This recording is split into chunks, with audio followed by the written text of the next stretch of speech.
é o nosso Deus. Sobre o que nós estaremos compartilhando nesta manhã, Jeremias capítulo de número 31, verso 15 ao verso 23. Mas antes de ler o texto, eu quero que você pense o seguinte: o nascimento de Jesus foi apenas a sua encarnação, para que ele se tornasse homem como nós, e nós pudéssemos ver que esse homem Deus fosse o nosso representante ali na cruz. Mas Cristo sempre existiu, ele é eterno, ele não tem começo e ele não tem fim, ele é como o Pai eterno, o Pai e o Filho são um, nesse aspecto qual nós defendemos que Jesus é o verdadeiro Deus e o verdadeiro homem. Então Jesus já estava no Velho Testamento, importante que você entenda isso, o Pai estava lá, o Filho estava lá, o Espírito estava lá, só que o Filho não estava encarnado ainda. A encarnação do Verbo se tornou a partir praticamente aí do ano 6, ano 5, né, quando houve o nascimento de Jesus, né? Mas Jesus já estava no Velho Testamento. Eu quero que você entenda esse texto aqui, a base do fato de que Cristo já estava no Velho Testamento, tá bom? E todas as vezes que eu ler aqui Efraim, ou a Virgem, ou a referência aqui a esses dois nomes, é sempre uma referência à nação de Israel. Então, Jeremias, capítulo de número 31, do verso 15 ao verso 23. Assim diz o Senhor: ouviu-se um clamor em Ramá, pranto e grande lamento. Era Raquel chorando por seus filhos, inconsolável por causa deles, porque já não existem. Assim diz o Senhor: reprime a tua voz de choro e as lágrimas de teus olhos, porque há recompensa para as tuas obras, diz o Senhor, pois os teus filhos voltarão da terra do inimigo. Há esperança para o teu futuro, diz o Senhor, porque os teus filhos voltarão para os seus territórios. Bem ouvi que Efraim se queixava, dizendo: castiga-me, e fui castigado, como novilho ainda não domado. Converte-me e serei convertido, porque tu és o Senhor meu Deus. Na verdade, depois que me converti, arrependi-me, depois que fui instruído, bati no peito, fiquei envergonhado, confuso, porque levei o opróbrio da minha mocidade. Não é Efraim, meu precioso filho, filho das minhas delícias, pois tantas vezes quantas falo contra ele, tantas vezes ternamente me lembro dele. Comove-se por ele o meu coração, deveras me compadecerei dele, diz o Senhor. Põe-te marcos, finca postes que te guiem, presta atenção na vereda, no caminho por onde passaste. Regressa, ó Virgem de Israel, regressa às tuas cidades. Até quando andarás errante, ó filha rebelde? Porque o Senhor criou coisa nova na terra. A mulher infiel virá a requestar um homem. Assim diz o Senhor dos exércitos, o Deus de Israel: ainda dirão esta palavra na terra de Judá e nas suas cidades, quando eu lhe restaurar a sorte. O Senhor te abençoe, ó morada de justiça, o santo monte. Vamos orar mais uma vez? Pai Santo, pedimos a Tua graça, a Tua bênção, o Teu perdão, Tua renovação sobre nós, uma vez que eu reconheço os meus pecados e reconheço as minhas limitações e reconheço que, ó Deus, careço da graça e da misericórdia do Senhor. Como porta-voz da Tua palavra, Pai, apenas um instrumento. A glória é Tua, a honra é Tua, o louvor é Teu, e quem vai falar aos corações é o Senhor.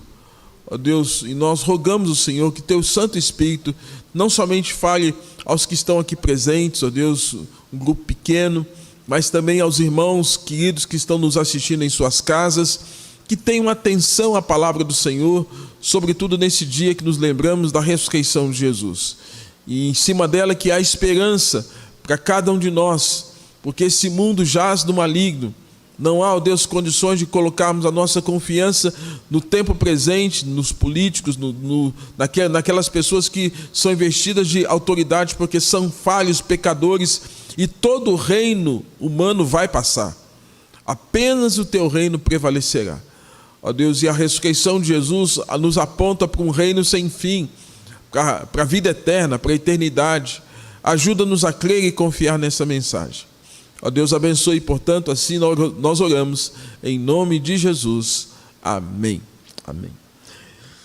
Irmãos, então, nesta manhã, falando sobre a esperança para o teu futuro. A esperança para o teu futuro.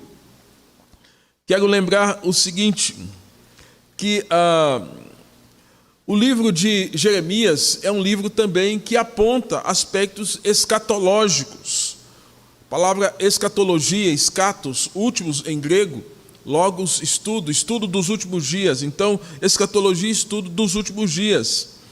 Quando pensamos em escatologia, a palavra nos faz pensar nesse significado, os últimos dias. Parece-me que se nós olharmos para a nossa realidade no tempo presente, nós estamos ansiosos pela vinda de Jesus, porque parece que os dias estão se abreviando cada vez mais, intensidade de pecado, desamor, corrupção, maldade, fome, miséria, e nós começamos a dizer ansiosamente: Maranata, ora vem, Senhor Jesus. Nós ansiamos que Jesus volte, e parece-me que de fato nós já estamos vivendo esses últimos dias. Mas lá no contexto do Velho Testamento, eles também estavam nessa perspectiva de viverem o quê? Os últimos dias, né? Quando será o fim do cativeiro?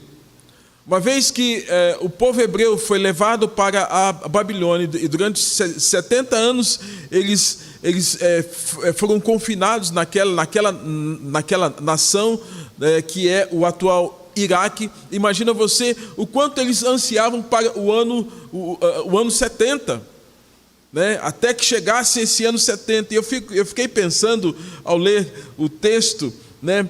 Quando seria o fim do cativeiro? Imagine você, quando seria o fim do cativeiro para uma criança que nascesse, que fosse gerado nos últimos dias ali em Israel, a mãe grávida fosse levada para a Babilônia, e aquela criança tivesse que viver na Babilônia, viver, crescer ali durante 70 anos. Imagina você, ela viver a vida toda como escrava num contexto de cultura, de língua, de costumes completamente diferente daquilo que seus pais aprenderam, em terra estranha, viver 70 anos nessas condições. Imagine você, irmãos, essa criança vivendo esses anos todos, e qual a esperança que ela tinha depois desses 70 anos? O que ela esperava depois desses 70 anos? Isso faz parte também dessa questão escatológica, voltada para o Velho Testamento. Imagina você, um jovem que foi levado para o cativeiro com 15 anos. Se fosse 70 anos, ele teria mais 55 anos para estar aguardando a libertação. E depois dessa libertação, o que seria? Imagina um homem maduro de 30 anos, né? Ele levado aos 30 anos para Babilônia, e tendo que agora viver na Babilônia mais 40 anos, até que se completasse esses anos todos. Imagina, gente. Imagina para você, pessoas idosas sendo levadas para o cativeiro, idosos, 60 anos, 62, 65, e sendo levado para aquele lugar onde ele viveria 70 anos. Certamente ele não teria vida para viver esse tempo de cativeiro. Mas qual era a esperança que ele tinha pós-cativeiro? Isso tem a ver com escatologia. Então, você presta atenção que escatologia já estava sendo pronunciada no contexto veterotestamentário. Essa situação, irmãos, geraria certamente um grande conflito em termos de expectativa dos judeus, né? E é por isso que os judeus, conforme o texto aqui, capítulo 31, verso de número 15, cita alguns comportamentos, pelo menos 3, que estavam presentes na vida daqueles judeus no cativeiro. Eles tinham clamor. O que é clamor? Gritaria, súplica, reclamação, lamento. Eles tinham lamento. O que é lamento? É um choro, é pranto, é queixume. Eles tinham esse ato de chorar. Por quê? Porque viver no cativeiro era sofrimento. Por mais que eles constituíssem casa, por mais que eles estivessem ali para também plantar e constituir famílias, viver numa terra estranha não era fácil. Eu quero que você pense nisso, que nós também estamos vivendo numa terra estranha. Eles estavam num cativeiro babilônico. Nós estamos hoje nessa terra que a Bíblia vai nos informar que esse mundo jaz no maligno. Nós estamos aqui nesse contexto de sofreguidão, de sofrimento. Nós ansiamos não uma libertação política e humana, nós ansiamos uma libertação espiritual, e essa libertação final tem a ver com a consumação dos séculos. Nós aqui estamos vivendo diferente deles lá, em termos de tempo, mas também com a mesma esperança, olhando para frente, vivendo esses últimos dias, aguardando a manifestação do Criador, a manifestação de Jesus, o nosso Senhor. Então, queridos, olhar para o futuro seria algo inimaginável para os judeus, mas que isso diferiria Israel de outros povos. Olhar para frente com fé, com confiança, não era comum aos povos pagãos. Como olhar para frente não é comum para quem, na verdade, não crê em Cristo. E Paulo chega a dizer o seguinte: quem não tem a mesma esperança que você, hoje está vivendo naquela perspectiva: comamos e bebamos, porque amanhã morreremos. Porque ele não tem esperança, ele não tem confiança. Lá atrás, os povos pagãos também viviam nessa perspectiva. Mas Israel tinha uma esperança. Israel tinha uma esperança. Israel foi forjada para ser uma nação que tivesse esperança. Esperança, irmãos, tem a ver com algo precioso. O que estava em jogo era essa vida futura deles com Deus. Percebam que desde o Gênesis, capítulo de número 12, nós temos Deus trabalhando a nação de Israel através do seu primeiro patriarca, aprendendo a esperar. Você é uma pessoa impaciente? Se você peça misericórdia, peça perdão ao Senhor, porque nós precisamos aprender com os nossos primeiros pais. A Bíblia fala, irmãos, que Abraão, pai da fé, ele esperou por quantos anos para que Deus lhe desse o filho? 25 anos. A Bíblia fala que Jó é chamado de pai de quê? Pai da paciência. Todo sofrimento, toda angústia, porque Jó tinha esperança. Depois, lá no capítulo de número 19, ele fala assim: porque eu sei que o meu Redentor. Então Jó já cria em Deus, já cria em Cristo. Jó é aquele que lá no final do capítulo 42 vai dizer para nós, né, eu sei que tudo podes, que nenhum dos teus planos pode ser frustrado.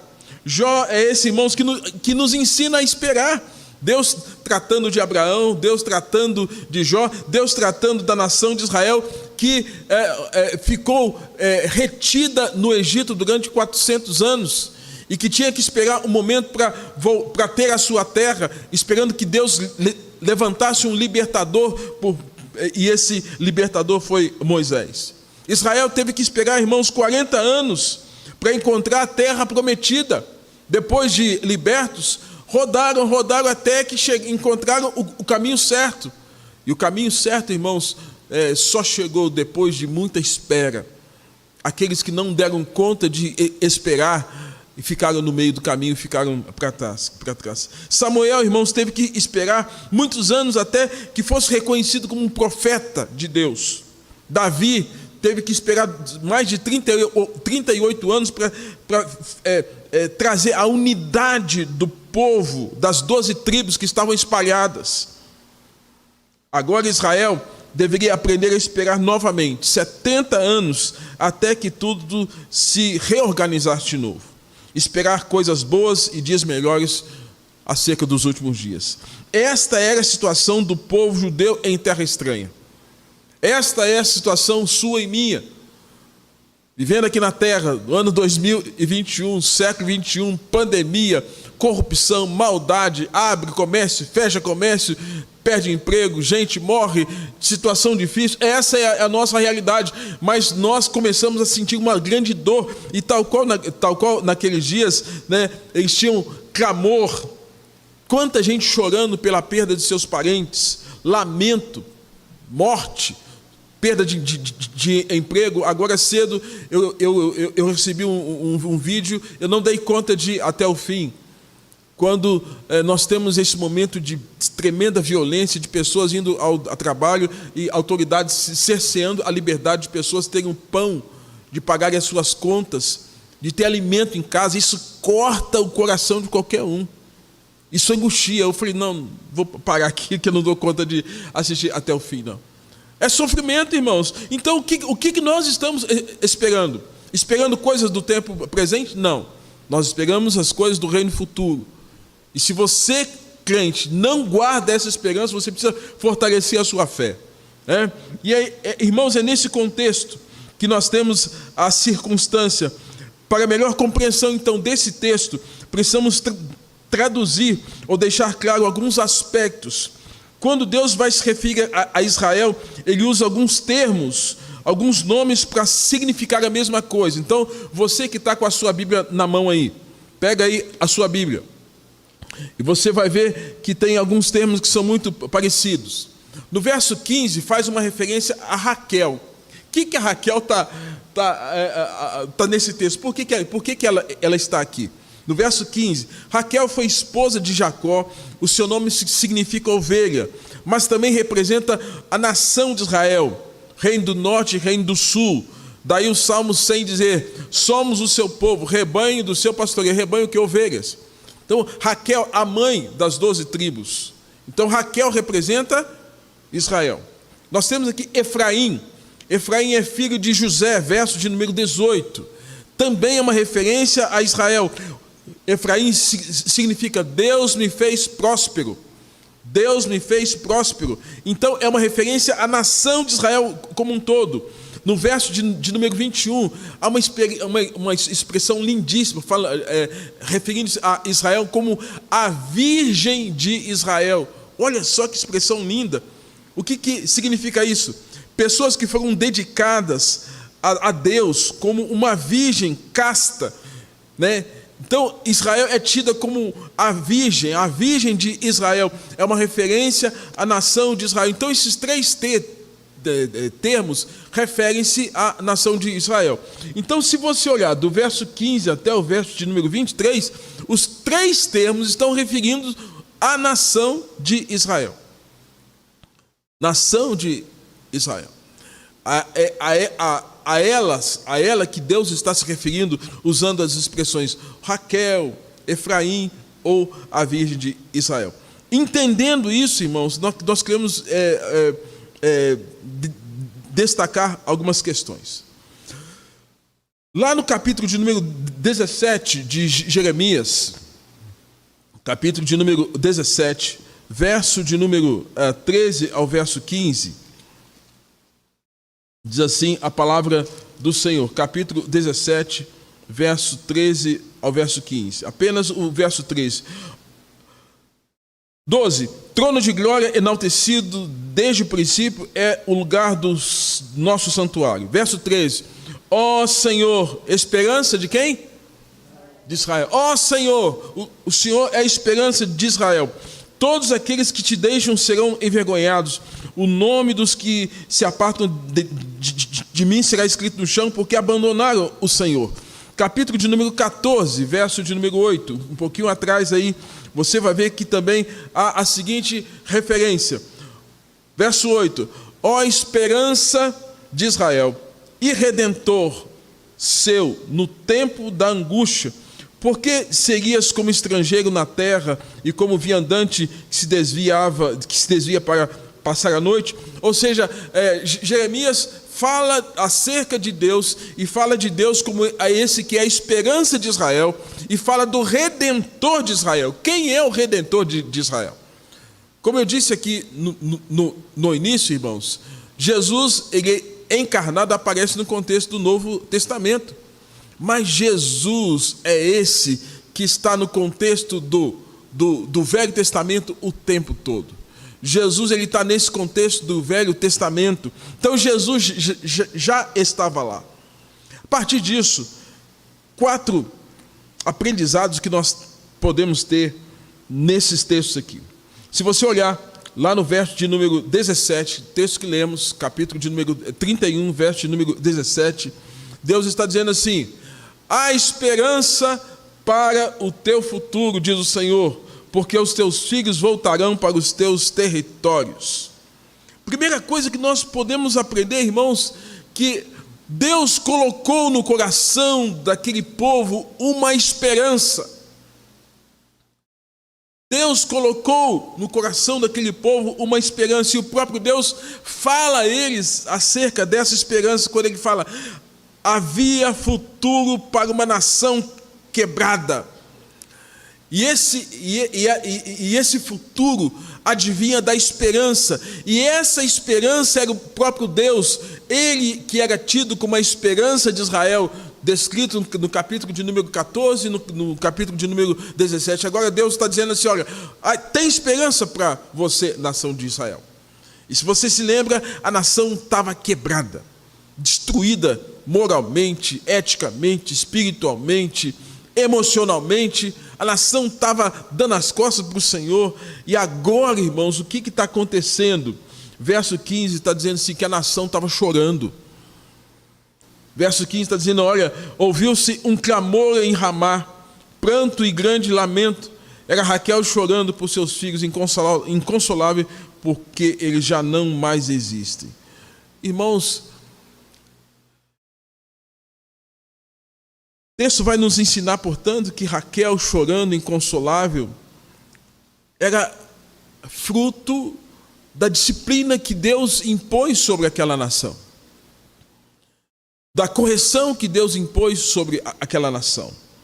Então, o primeiro ponto que nós queremos identificar aqui, primeiro, qual era a situação da nação naquele contexto? Primeiro, havia um futuro para uma nação quebrantada, porque não tem coisa melhor quando a gente está em aperto e não vê saída, e começa a ver que só Deus é a resposta, não há como nós não quebrantarmos o nosso coração. E a nação revela isso por meio do choro. O choro, verso 15, a ausência de palavras, tamanha dor da alma ou diante da dor física. No caso dos judeus, era muito mais na alma, pela perda da liberdade que passaram a ter. Na Babilônia, poderiam plantar, edificar, mas a terra não era deles. E a expressão do culto a Deus não lhes era permitido. Irmãos, nós estamos aqui vivendo um texto que é muito parecido com o que a gente está passando hoje. Muito parecido. Deixa eu te perguntar uma coisa. Você já morou em alguma casa alugada? Já morou? Eu tenho morado em casas alugadas há quase 28 anos.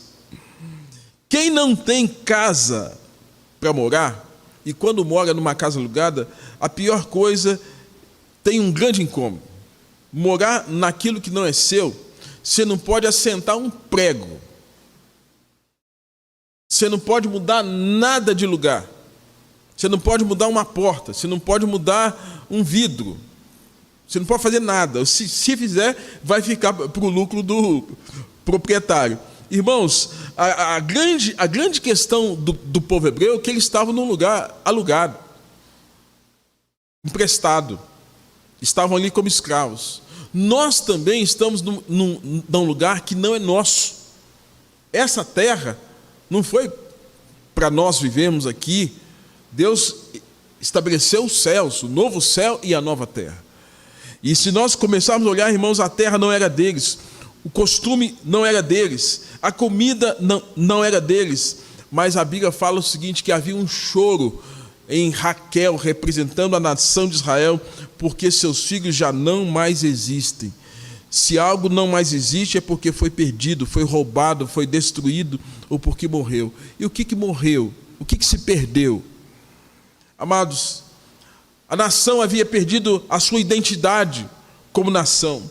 A nação havia perdido a sua unidade como nação. A nação havia perdido a sua autonomia como nação. A nação perdeu a sua herança, a terra prometida que Deus falou para Abraão, que Deus falou para Moisés, que Deus deu para Davi. Davi conquista, que Deus deu para Salomão. Agora tudo se perdeu. Israel perdeu o templo, perdeu o seu território, perdeu a noção de quem era Deus. Aí nós temos a descrição que Raquel estava chorando por seus filhos que não mais existem, chorando por uma coisa que foi perdida. Amados, por ter dado as costas a Deus, eles estavam perdendo a sua identidade religiosa, um povo monoteísta. Era preciso reconhecer a perda, enfrentar o luto do que se perdeu e tomar novas decisões. Ninguém chora sem motivo, a não ser que seja um artista, um hipócrita, que finge uma dor sem ter dor, que finge ter um sofrimento sem que tenha sofrimento. Mas esse não era o caso, porque o sofrimento era real na nação de Israel, como o sofrimento é real nos dias de hoje sobre as nações, e em especial a nação brasileira.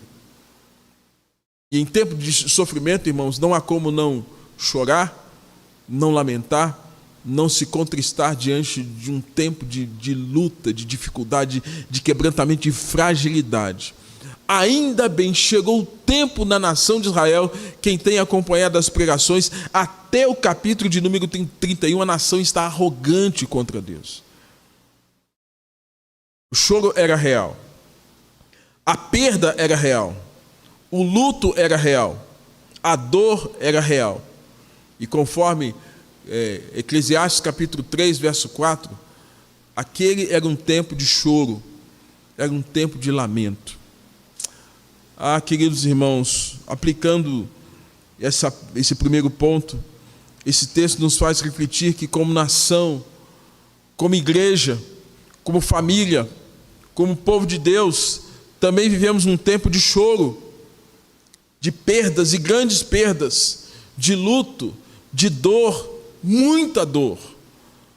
Isso significa que nossos corações precisam estar quebrantados diante de Deus, diante desse cenário o qual nos está exposto e diante das angústias que tem trazido sobre cada um de nós, as incertezas do tempo presente. Mas Deus quer nos dar esperança como Deus deu à nação de Israel. Segundo ponto, havia futuro para uma nação consolada por Deus. Havia futuro para uma nação consolada por Deus. No verso de número 16, temos a seguinte descrição: assim diz o Senhor, reprime a tua voz de choro e as lágrimas de teus olhos, porque há recompensa para as tuas obras, diz o Senhor, pois os teus filhos voltarão da terra do inimigo. Reprime a tua voz de choro e as tuas lágrimas. Queridos, consolar uma mãe quando se perde filhos não é nada fácil. Consolar uma mãe, consolar um filho que perde uma mãe, em função do ciclo da vida, fica até um tanto mais tranquilo, porque a gente sabe que a gente vai envelhecendo e a gente vai indo embora, vai morrer, não tem jeito, né?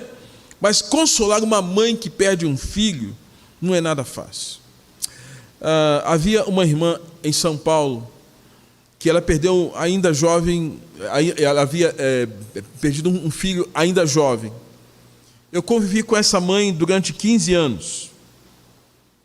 Uma professora aposentada, mulher muito prendada, muito carinhosa, mulher muito especial. Seu filho morreu. Porém, queridos, por mais que eu lesse as Escrituras, por mais que eu deixasse que ela falasse da sua dor, os 15 anos de convivência que eu tive com aquela irmã não foram suficientes para amenizar a sua dor. Tive 15 anos com ela. Ia sempre na casa dela, fazia uns bolinhos lá e me chamava: pastor, vamos em casa lá. Sentava, conversava, orava, mas aquela dor estava lá, a dor de mãe. Amados, dor de coração de mãe parece que nunca passa. Dor de coração de mãe parece que nunca passa.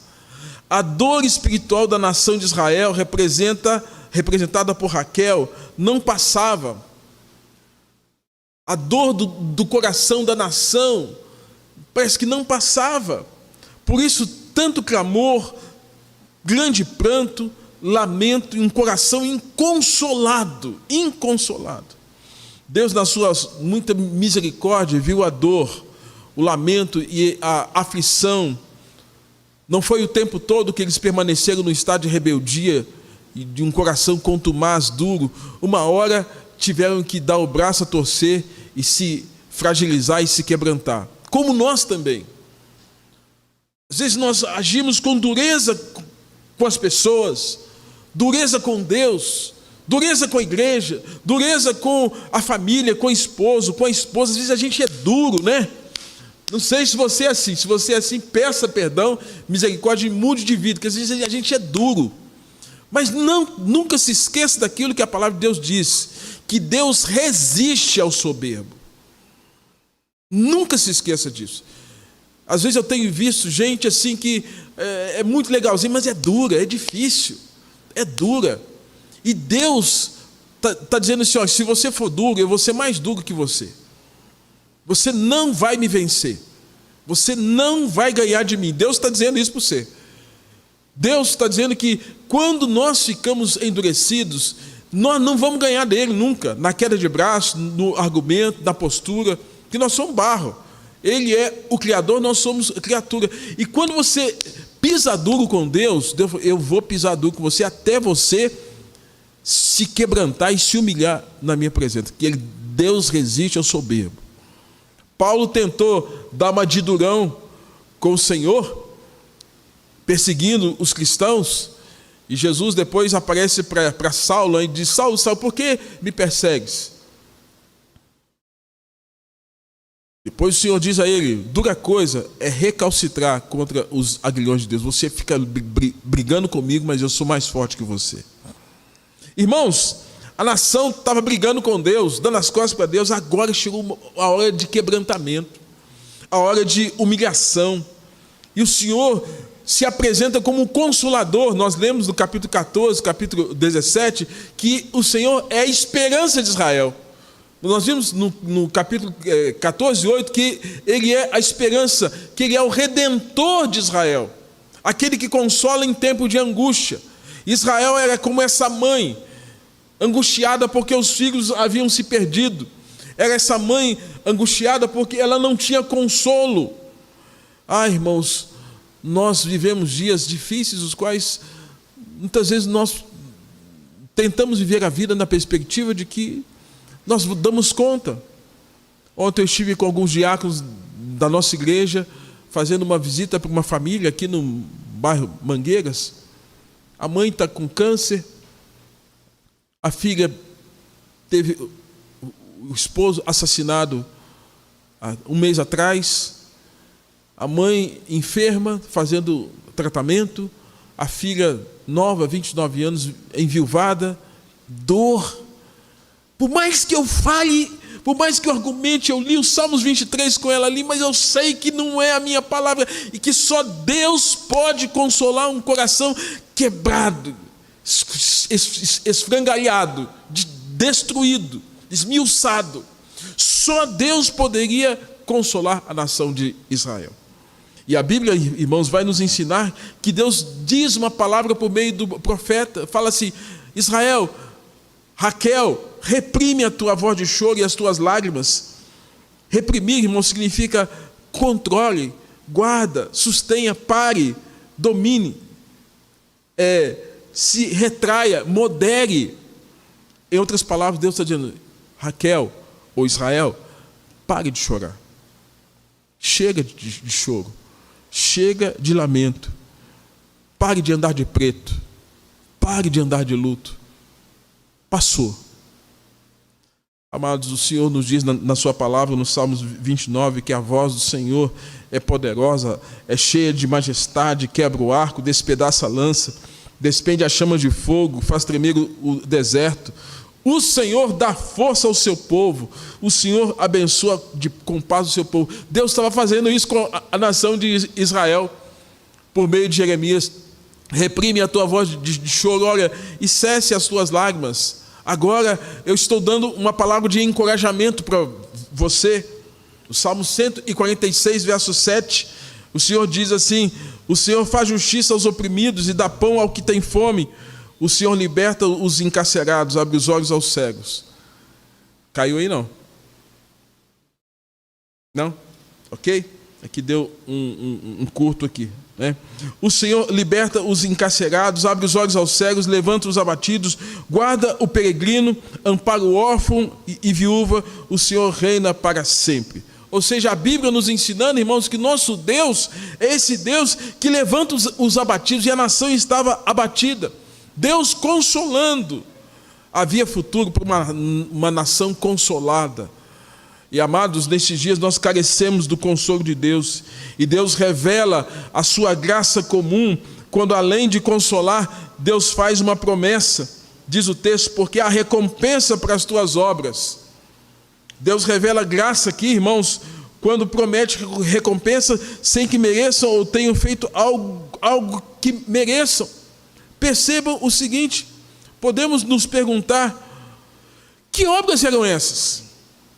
O que Israel tinha feito merecia recompensa? Gente, era um povo duro, era um povo difícil, era um povo contumaz, era um povo rebelde, era um povo arrogante, e agora eles estão quebrantados. E Deus está dizendo assim: olha, eu ainda vou dar uma recompensa para vocês. O que é isso, gente? Nós, às vezes, ficamos muito mais na lei do Velho Testamento, né? Quem com ferro fere, com ferro será ferido, né? Ou então, a gente fica naquela questão, né? De bateu, levou. Deus é diferente de nós. Apesar de tudo aquilo, Deus mostrou a sua graça. Deus mostrou a sua graça quando Ele fala, Ele promete recompensa. Gente, um povo que só aprontava com Deus, pessoas difíceis, orgulhosas, imorais, temperamentais, idólatras, coração de pedra, verdadeiros homens de gelo, frios, puro gelo, sem compaixão, soberbos. E Deus fala assim: olha, para de chorar, reprime a tua voz de choro, chega de lágrima, e olha, eu vou dar uma recompensa para você. Isso é o que, gente? É a graça de Deus. Amando um povo que não o amava, se revelando a um povo que não queria mais essa revelação. Mas a hora chegou, que é a hora de estar quebrado, destruído, de todas as forças humanas serem escassas. E aí vem o Senhor dizendo por meio da sua palavra, por meio do profeta, àquela nação: olha, há esperança para o teu futuro. E a esperança vem quando eles recebem essa palavra de conforto e de consolação que vem do próprio Deus. A recompensa, irmãos, é o reconhecimento de um ato louvável, conseguir algo bom por fazer uma tarefa, mas eles não fizeram nada. Eles não fizeram nada, eles tinham que ser punidos. Mas eles agora estavam arrependidos. E é nesse momento, irmãos, que Deus, na sua graça, vai revelar o grande presente e oferecer-se a eles como a esperança de Israel.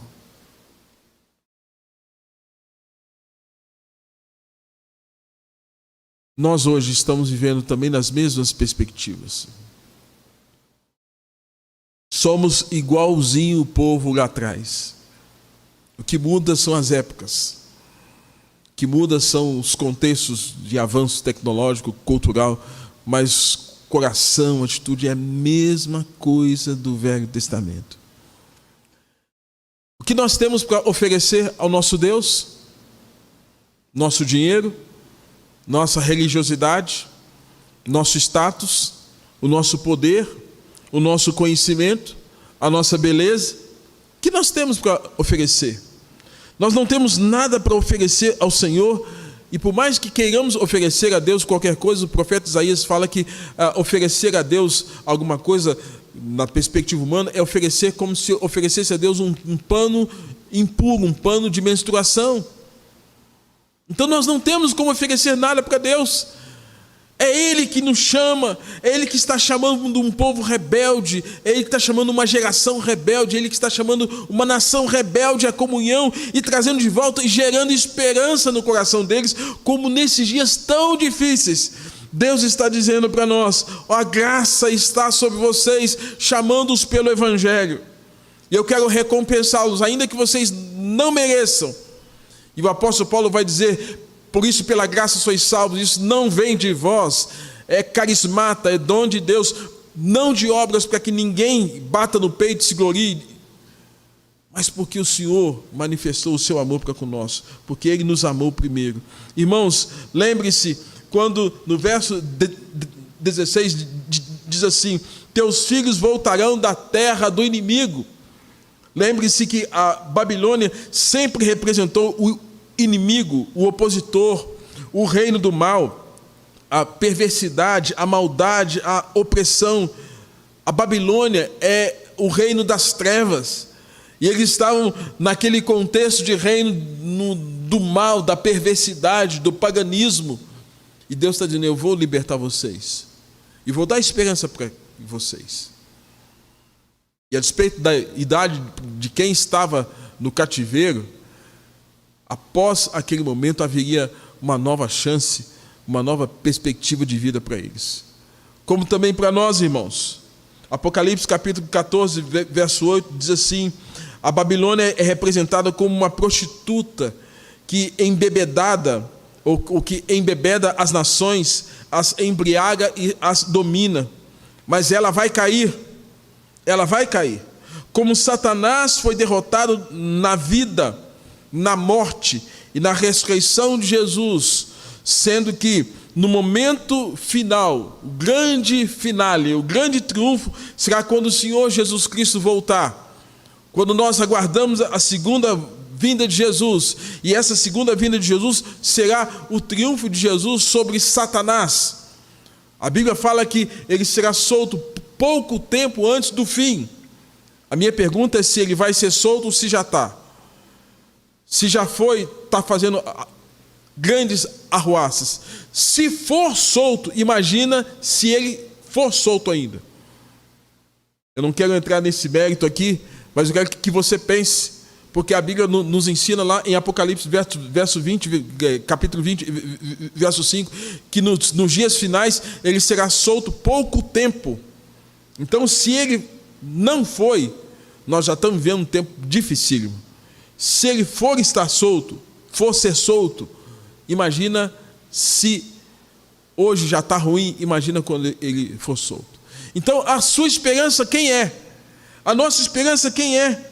É por isso, irmãos, que ser tirado da Babilônia é ser tirado para a salvação, é ser tirado para uma nova vida, é ter a confiança, a esperança de uma nova vida. É exatamente nessa perspectiva que, simbolicamente, ao olhar o livro de Jeremias e ver esse tempo de cativeiro, é olhar também para o nosso tempo aqui nesse contexto de terra, de mundo, aprisionados a essa realidade de pecado. Ainda que nós tenhamos sido libertos do pecado, não fomos libertos da influência do pecado. Terceiro,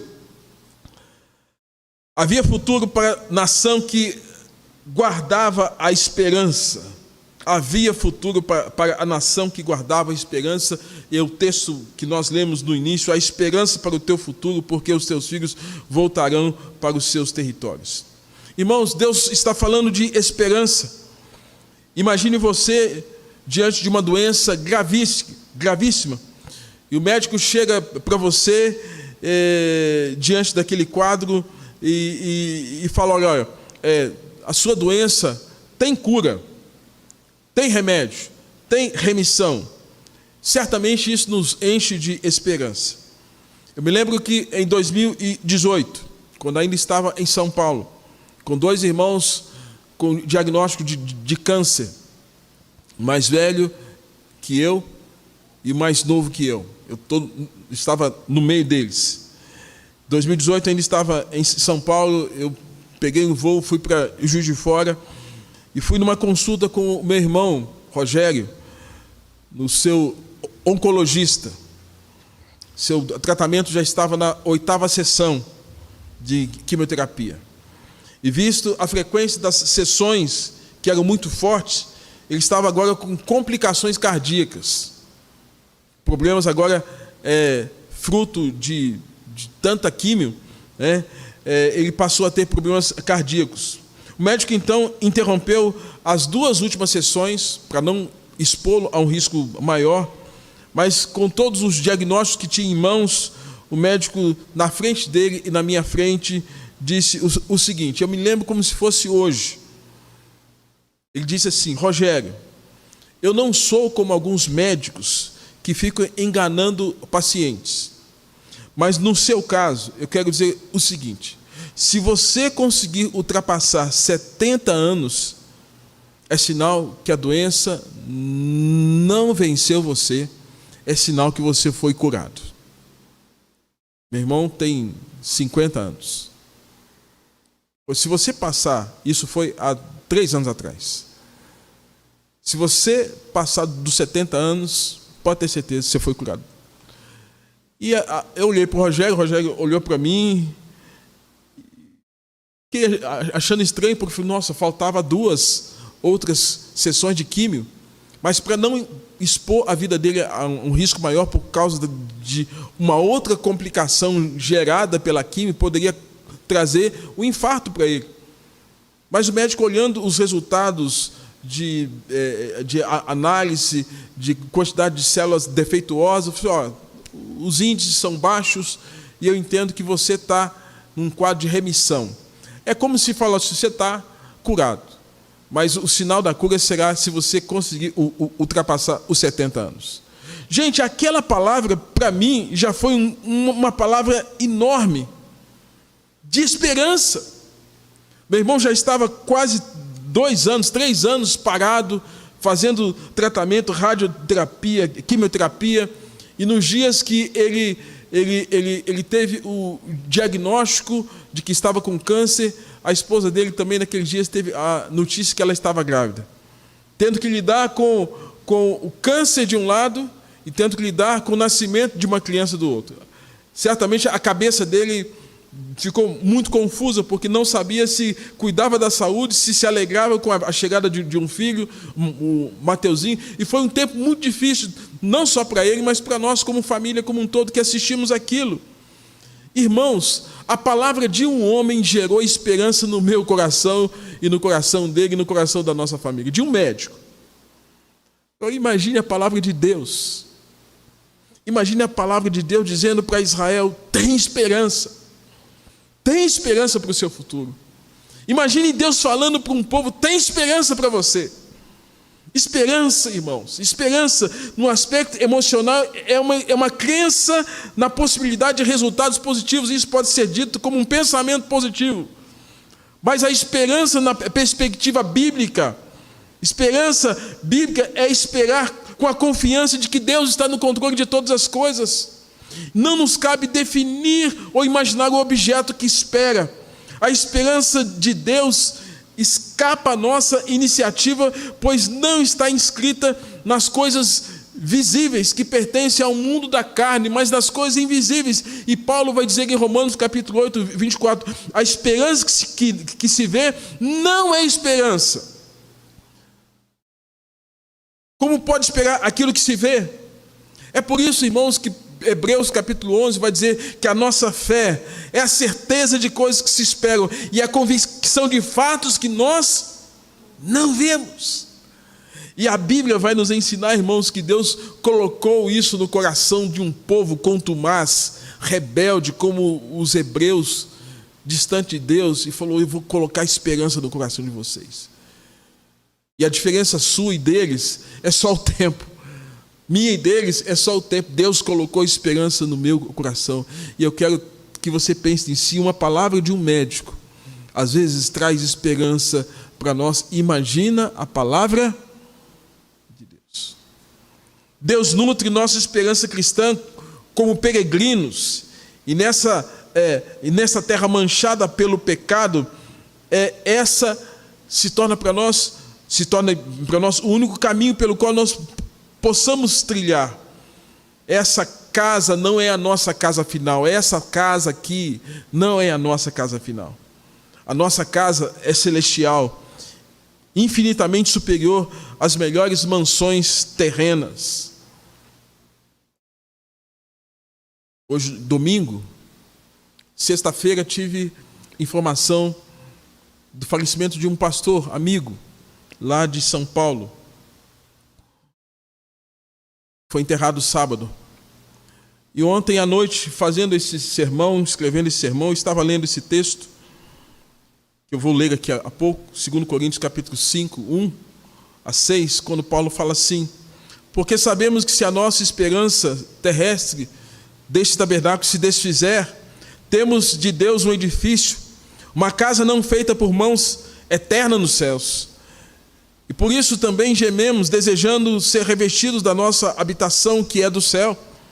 Se todavia, estando vestidos, não formos achados nus, porque também nós, os que estamos neste tabernáculo, que é o nosso corpo, gememos carregados, não porque queremos ser despidos, mas revestidos para o que é mortal seja absorvido pela vida. Ora, quem para isto mesmo nos preparou foi Deus, o qual nos deu também o penhor do Espírito. Por isso estamos sempre de bom ânimo, sabendo que enquanto estamos no corpo, vivemos ausentes do Senhor, porque andamos por fé e não por vista. Li o texto para inserir no sermão de hoje, e alguns minutos recebo uma mensagem de um pastor muito amigo chamado reverendo Antônio Coini. Coini manda uma mensagem para mim no Facebook e dá aquele sinalzinho, fala assim: Reginei, o reverendo Alão morreu e agora a esposa dele morreu. O marido morreu na sexta e a mulher morreu ontem à noite. Eu estava lendo esse texto, confesso que eu não fiquei triste, porque eu creio na palavra. Os dois estão na presença do Senhor, o corpo foi para a terra, mas eles estão diante de Deus como servos do Senhor, como gente que confessou Jesus, que guardava no coração uma viva esperança do novo céu e da nova terra. Irmãos, é isso que a Bíblia quer nos ensinar, que lá atrás, aqueles hebreus que, a despeito de toda uma dureza de coração, estavam agora quebrados, quebrantados, recebendo o consolo do Senhor e agora sendo renovados na esperança para dizer: olha, tem vida além do cativeiro, tem vida além dos 70 anos. Ah, irmãos, tem vida para nós além desse tabernáculo. Quando a Bíblia fala aqui em 2 Coríntios acerca de tabernáculo, é o seu corpo, porque sabemos que se a nossa casa terrestre, esse corpo aqui desse tabernáculo se desfizer, temos de Deus um edifício, casa não feita por mãos, eterna nos céus. E por isso também gememos, desejando ser revestidos da nossa habitação que é do céu. Aguardamos ser revestidos pela habitação que é do céu. E por fim, irmãos, havia futuro para uma nação arrependida. No final do texto, nós temos aqui a descrição da Virgem de Israel. É citado Efraim, é citado Raquel, é citado mais uma vez Efraim, e por final é citada a expressão a Virgem de Israel. Todas as 4 vezes uma referência à nação de Israel. E amados, o que nós podemos aprender acerca desse item? Havia futuro para uma nação arrependida. Diz o texto assim: bem ouvi que Efraim se queixava dizendo: castiga-me e fui castigado, converte-me e serei convertido. E o verso 18 nos ensina: a mudança da nação se passou quando? Se passou quando a nação se arrependeu. Ela foi quebrada, ela foi consolada, ela tem uma palavra de esperança e agora a nação tem atitude coerente de mudar de direção. Ela foi severamente castigada, verso 18. Ela se arrependeu dos seus erros e seus pecados. Ela passou a dar atenção às instruções. As instruções eram dadas por meio do profeta Jeremias. E quando sentiu vergonha dos seus pecados, se envergonhou dos seus pecados da mocidade. Israel era para Deus, irmãos, um povo precioso, verso 20, um filho precioso, um filho de delícias, verso 20, um filho constantemente lembrado pelo pai. Quando nós não temos mais os filhos presentes fisicamente, eu não tenho mais as filhas presentes fisicamente porque estão morando fora, mas a mente da gente não se desliga dos nossos filhos. Deus estava dizendo: eu não me desligo daqueles que são meus. Como Deus não se esquece de cada um de nós. Deus, irmãos, se comovia no coração por conta da nação de Israel. Deus viu um filho rebelde e agora se compadece desse filho para tratar desse filho. Israel, irmãos, recebe de Deus a seguinte orientação, verso de número 21. Põe-te marcos, você não pode fazer aquilo que você quer. Faça aquilo que está no centro da minha vontade. Deus nos ensina, põe-te marcos, limites. O limite do crente é fazer a vontade de Deus. Nosso livre-arbítrio, irmãos, nos leva ao pecado. Eu tenho livre-arbítrio. O seu livre-arbítrio te leva para o pecado. A sua proteção é viver sempre debaixo da vontade soberana de Deus. E é dentro desse raio da vontade de Deus que você deve andar, porque nele você está protegido. Deus está dizendo: põe-te marcos, finca postes que te guiem, orientações, presta atenção nas veredas, verso 21, regressa, volta à tua cidade, ó Virgem de Israel. E Deus faz um apelo final à nação de Israel.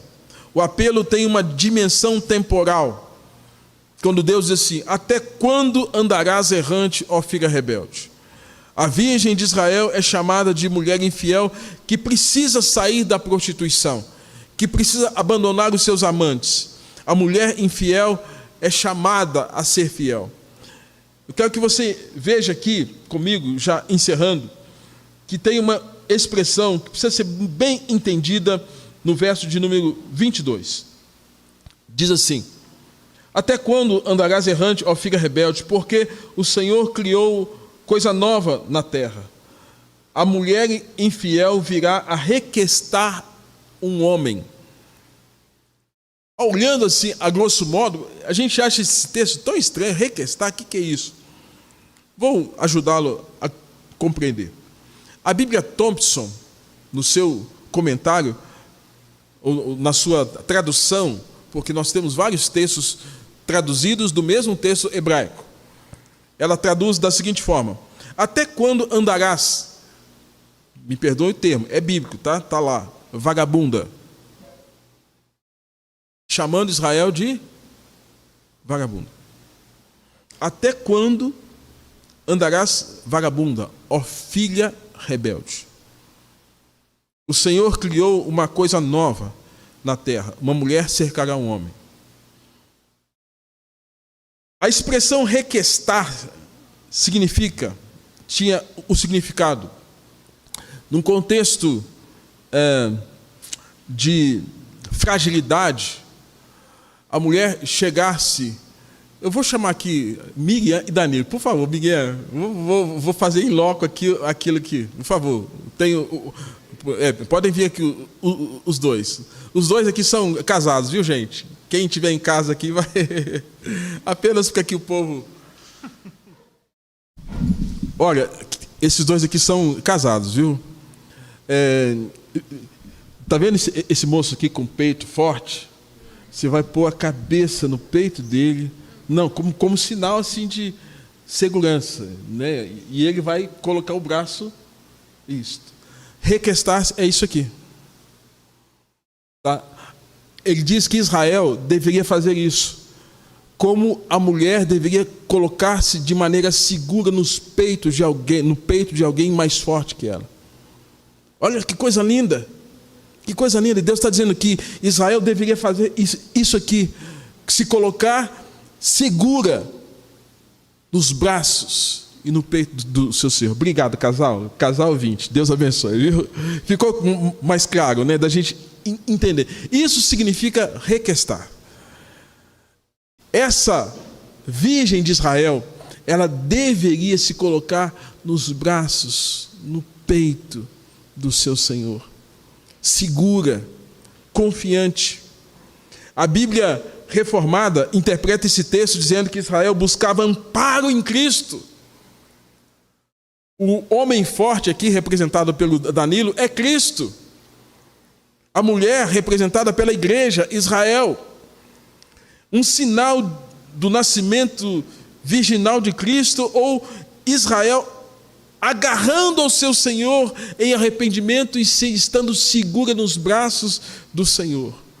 A Bíblia Shed, no seu comentário no verso de número 22, diz assim: Sião, em lugar de manter-se afastada, de esperar ser buscada por seu marido, apegar-se-á afetuosamente a ele, como nunca fizera. Como quem diz: eu vou me apegar ao meu Senhor, como eu nunca fiz, eu vou abraçá-lo, eu vou colocar a minha cabeça em seu peito, como um ato de confiança e de entrega. Ah, irmãos, quantas vezes nós somos arredios e não queremos o abraço, e não queremos o cuidado, e não queremos a proteção, e não queremos a salvação, e não queremos essa atitude de defesa que Deus tem com as nossas vidas, aqueles que são seus. É por isso, irmãos, que hoje, domingo, quando nós celebramos a Páscoa, pela manhã, as mulheres, Maria Madalena, Maria, mãe de Jesus, o texto que o nosso irmão presbítero Vilmar leu aqui no início do nosso culto, foram ao túmulo para tentar embalsamar o corpo de Jesus, tratar do corpo de Jesus. Chegando lá, a pedra já estava removida, adentraram aquele espaço, varões, apresentaram-se diante delas, anjos do Senhor, e dizer: a quem buscais? Elas confundem, achando que pudesse ser um jardineiro, e eles dizem: ele não está aqui, ele ressuscitou de entre os mortos. Ele não está aqui, ele ressuscitou. Vai ao encontro dos discípulos e diz a eles no caminho que Jesus Cristo ressuscitou. E elas assim o fizeram. Aqueles homens que andaram com ele, Jesus, ficaram reanimados. Posteriormente, Jesus lhes faz uma promessa: permanecer em Jerusalém até que do alto vocês sejam revestidos do meu poder. E o poder de Jesus é o poder do Espírito Santo na vida do crente. 50 dias depois, reunidos em Jerusalém, numa casa, o Espírito Santo se manifesta. A igreja orando, o Espírito Santo vem como língua de fogo, vento forte, e o Espírito Santo desce, enche a vida daquelas pessoas que estavam orando, intercedendo, e como Jesus lhes ensinou, orando e buscando a face do Pai, agora eles são renovados.